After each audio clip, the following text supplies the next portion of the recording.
Hello, it's Jane here, and as you can see, I'm not at the allotment. I'm in my kitchen because today I'm going to be making the first of my potions for the Potions from the Plot series.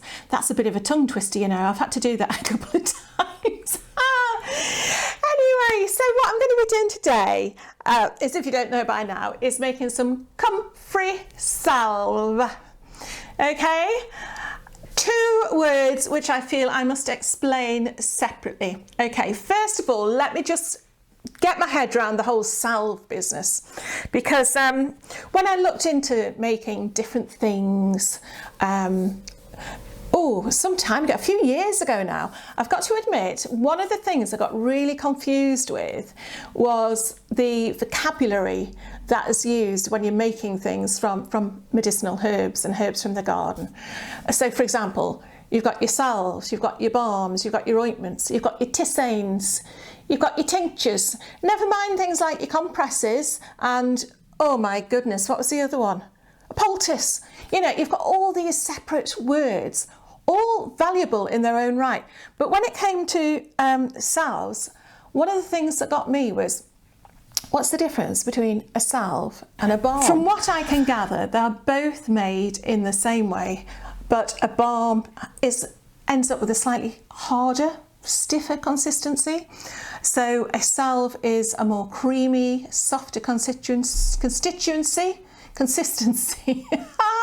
Let's not get into politics, not at this moment in time.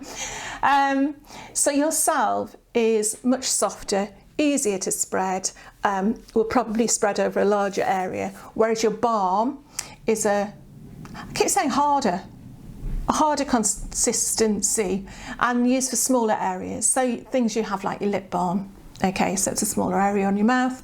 If you're having a salve, it will cover a larger area just because it spreads a bit easier.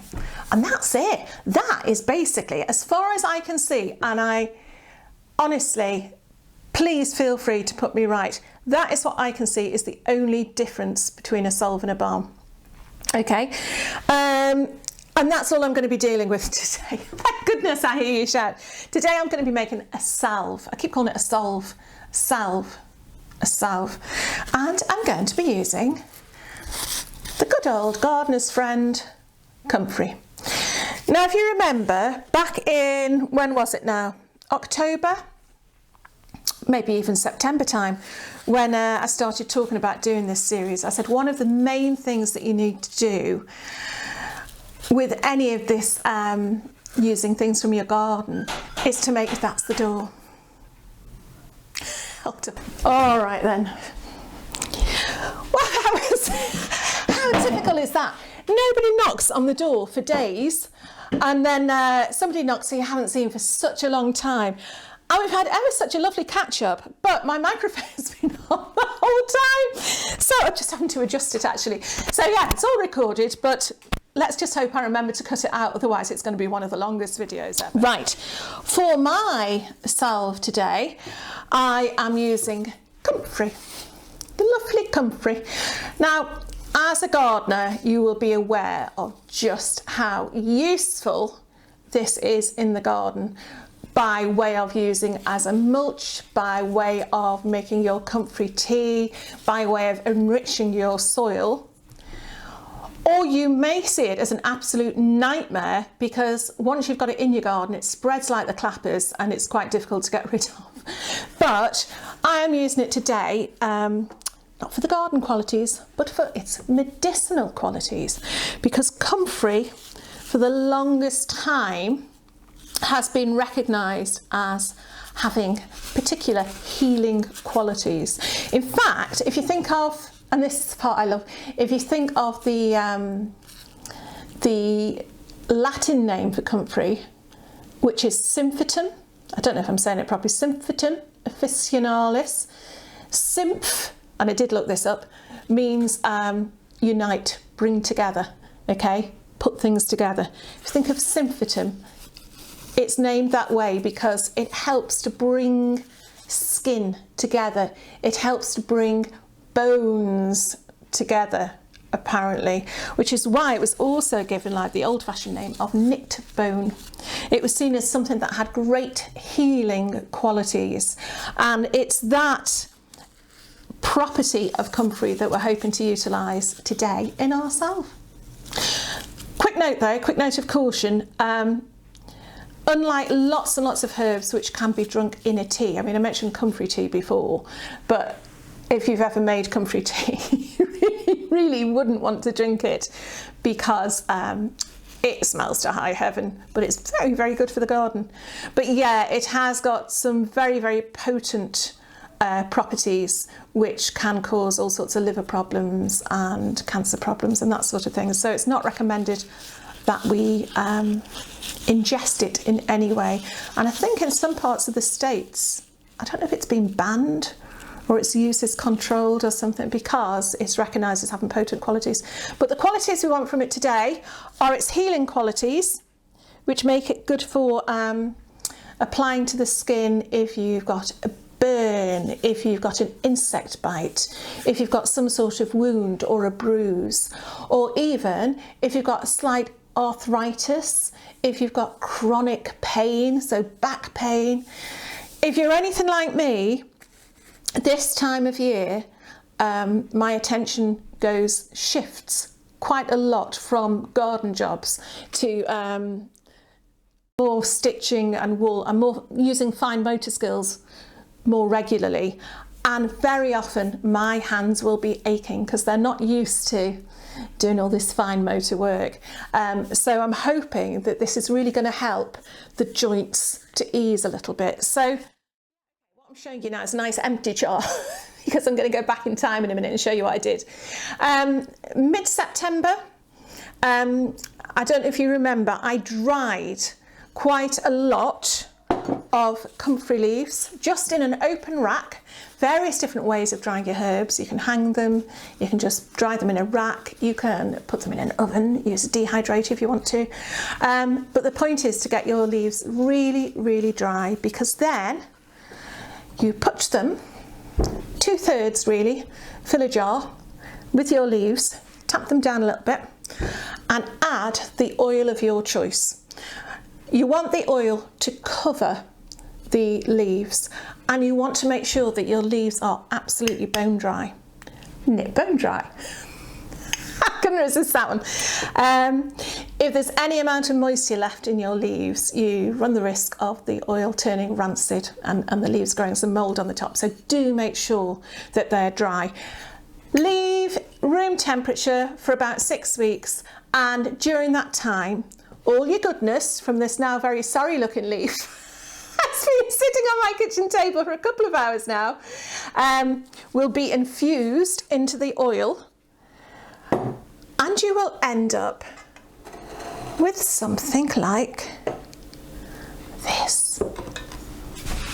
Okay, let me show you what I did. Okay, I've gone back in time just to show you what I'm going to do with the Comfrey infused sweet almond oil, which you can see, hopefully you can see on there, I hope the light's good enough, was actually put into infuse on the 30th of September. So it's actually, where are we now, middle of November. It's had a good 6 weeks. So by now, that oil that the dried comfrey leaves will have been sitting in will be beautifully infused with all those good enriching qualities of the comfrey leaf. So let's have a little look. If I show you, it doesn't look like much, does it? Doesn't look like much at all. In fact, it looks like something you might get from a swamp. But here we are going to do the magic of alchemy. Would it be alchemy? Infamy? They've all got it infamy. I'm literally just going to pour this through my good old jelly bag here, which has seen me good for many, many years. Always gets a good bull wash. Make sure everything you're using is, as ever really for anything, is scrupulously clean. But look, that is tipping through there now. And then here comes Shrek. The rest of the comfrey, look. Oh, I might have to use my finger there, clean fingers as well. you know, it actually still feels a bit crispy, which is interesting. Also, there we go, I think that's about as much as that's going to go. Also, it doesn't actually smell at all. If you've ever made comfrey tea for your garden, you'll know what a treat that is scent-wise when you open the lid. It's not pleasant at all. But this one, if anything, it smells of sweet almond oil. So quite pleasant. And I'm going to leave that to drip now overnight and come back to it tomorrow. Okay, what you can see I've ended up with here is a very, very dubious looking oil. I'm going to take that away. That is actually quite dry now. Don't know if you can hear how crispy it still is. I might use those comfrey leaves for something else, but I don't quite know what yet. Now, this oil here, you could use that as is. You could just use that for rubbing into aches, pains, use it as a muscle rub. You know, you don't really have to do anything else with it at all. But if you do want to make it into a more solid substance, so something that you can put in, oh, I don't know, for example, a little jar, we're going to have to add something to help it do that. And in this case, what we add is some lovely jubbly beeswax. Now, the main thing is, as I said before, the harder you want it to be, the more beeswax you will add. Usually, as a rule of thumb, I would say it's sort of around about 10 ounces of oil to 1 ounce of beeswax. Now, I know that's 1 ounce. You can also get these things called beeswax pistols, I think they're called, which are smaller pellets which will melt easier, but we'll see how we get on. So I'm wanting to roughly get, I'm hoping I will get, okay, I've got just that little bit more. Okay, I've actually got that left. Okay, so what I'm going to do, or should I put that in as well and just have it slightly softer? You know, I'm going to put that in as well. Let's see how much I've got. Okay, I've got 16 ounces there. So really, let me think, 8 ounces, if we could say 8 ounces to an ounce. Look at that. It does look rather dubious, doesn't it? But certainly no one's going to come in and drink it thinking it's something else.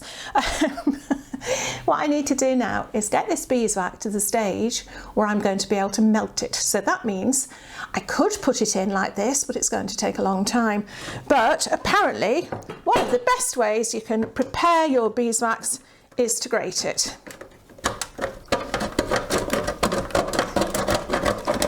And apart from the fact that's just flown in my eye, that's actually working quite well. I should have done it over a bowl. It's just like grating hard cheese, like a parmesan really. But hopefully these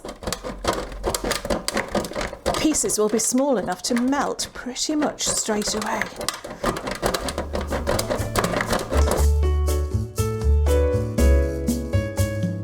And when you get fed up with the grater, try a knife. Okay, this is great, isn't it? Because you can't see a thing I'm doing there, but basically I'm just trying to cut it in half. This is, if you're on the Facebook page, this reminds me very much of trying to peel a pumpkin the other day. Oh dear, let's not go there. Okay, you get the general idea.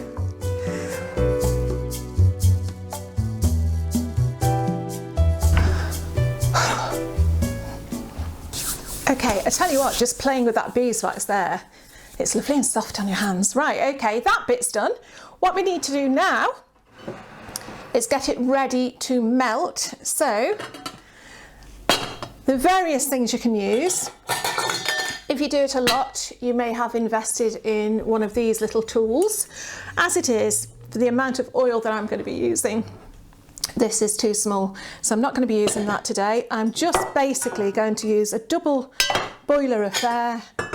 I'm going to put some water into here to heat and then put my ingredients in there and stir them around until they're melted. So let's go and do that now.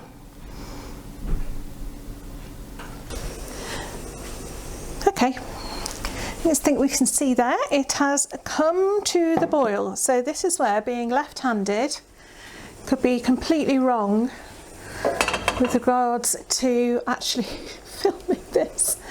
Okay, let's put you the right way up. There we go.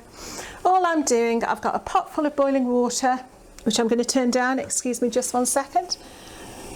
Oh, I've turned off. There we are. As low as it can go, so it's on a nice gentle boil.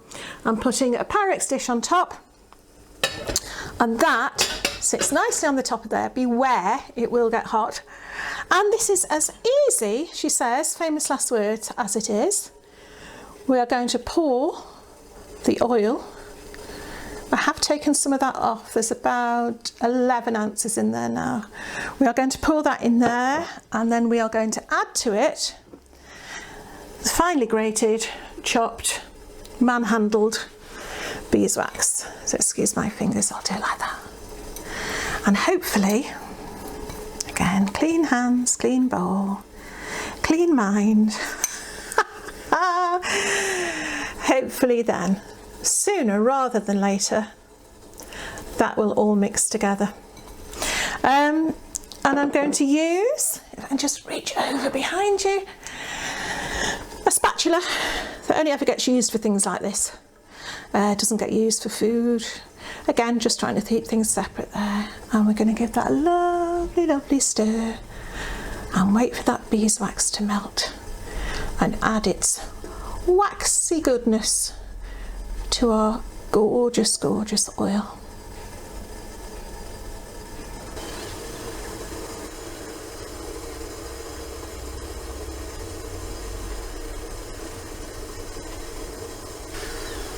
And we've just been stirring very gently, and there's the last few bits there which are gradually melting away. So I think now it's time to turn this off and very, very carefully take it back over to the kitchen table. Okay, there we go. This is the only time where you start to think, oh, hold on, can you see me? You can see me. You're working against the clock, because the moment this oil comes off the heat, it is going to start to set. So I am just going to very carefully tip it back into my Pyrex jug. I do like Pyrex. It's quite nostalgic to me.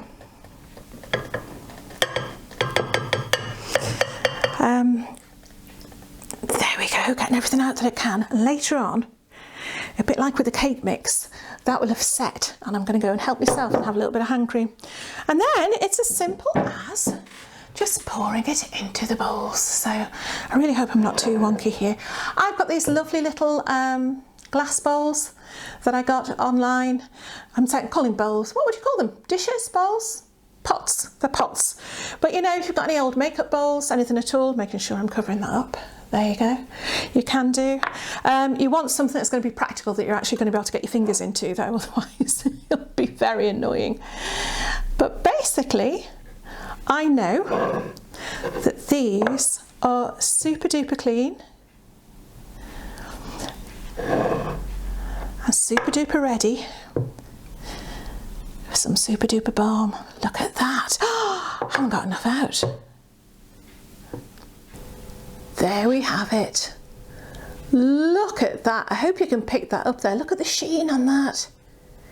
And it actually looks absolutely beautiful against the blue glass. So I'm so pleased it's turned out, because let's face it, very often things that I try don't quite work out as planned. So yes, oh, look at the light now. I'm so sorry about the light. It has got very dark. It's only actually 4 o'clock and I started at 2.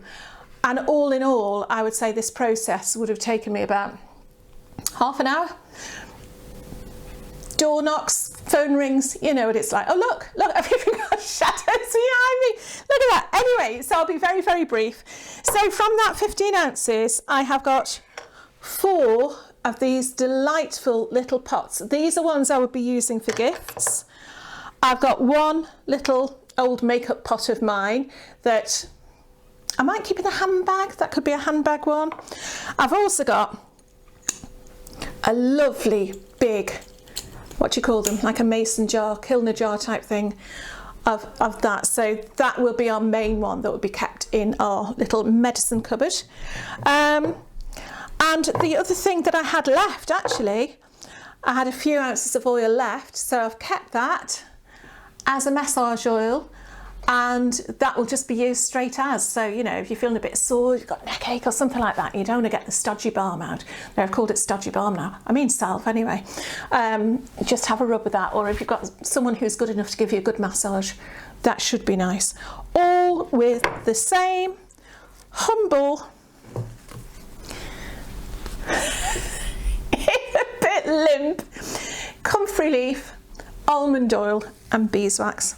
So simple, but I hope so effective. My hands feel fantastic now because I've been picking bits up along the way, and as I say, like when you make a cake and there's mixture left in the bottom, there was some left in the bottom of the jug. Let me show you. This is why you've got to work quite quickly. That was left in the bottom of the jug, so I keep going like that. Look how soft it is as well. Can you see that? Probably blinded by that light now, but it's really beautifully soft. Okay, so I'm going to be slippery as a fish for the rest of the weekend.